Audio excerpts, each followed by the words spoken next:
Véronique Simon, je suis médecin du travail dans un service interentreprise. C'est-à-dire que je vois des salariés de nombreuses entreprises très différentes, mais dans un secteur industriel. Donc pour moi, c'est plutôt l'atteinte d'un équilibre entre ce que le salarié, enfin la personne attend de son travail, de ce que va lui apporter son travail et ce que le quotidien, la réalité lui apporte vraiment. Hein, c'est cet équilibre-là. Alors je crois que c'est important aussi de rappeler que l'équilibre se fait aussi avec le travail, donc ce que je vis dans mon travail, mais aussi de ce qu'il y a à l'extérieur.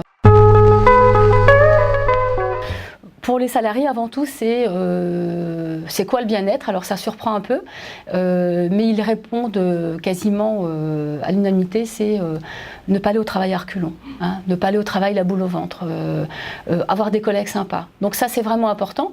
Alors que dans la littérature, on voit beaucoup de choses hein, sur la qualité du travail, mais effectivement, ils m'ont tous répondu pareil. Et l'ambiance de travail, ça c'est très important, je pense que c'est souvent redit. Quand on a un travail difficile, si l'ambiance de travail est bonne, on supporte mieux les contraintes liées au travail. Hein, ça c'est important. Les collègues, c'est important. Hein, on parle beaucoup dans la qualité de vie au travail, dans les grands axes d'amélioration de la qualité de vie au travail, on parle beaucoup de la hiérarchie, de la formation.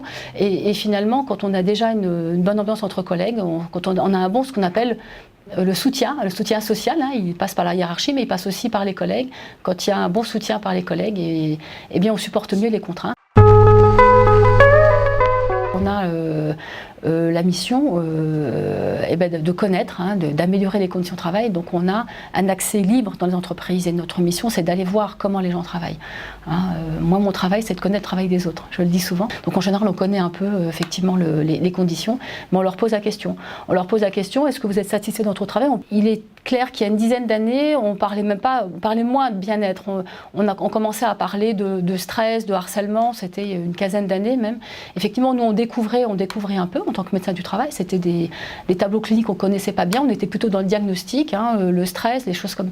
et donc on aidait les gens souvent à la fin, puisque on était souvent confrontés à une situation où le problème était déjà important et la seule chose qu'on pouvait faire, c'est les retirer du milieu de travail.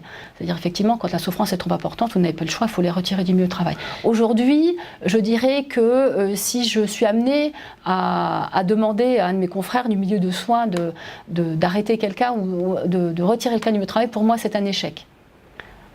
Aujourd'hui, je pense que le médecin du travail doit être bien en amont de ça et dépister, effectivement, se faire connaître surtout pour que les gens puissent avoir suffisamment confiance pour venir nous parler avant.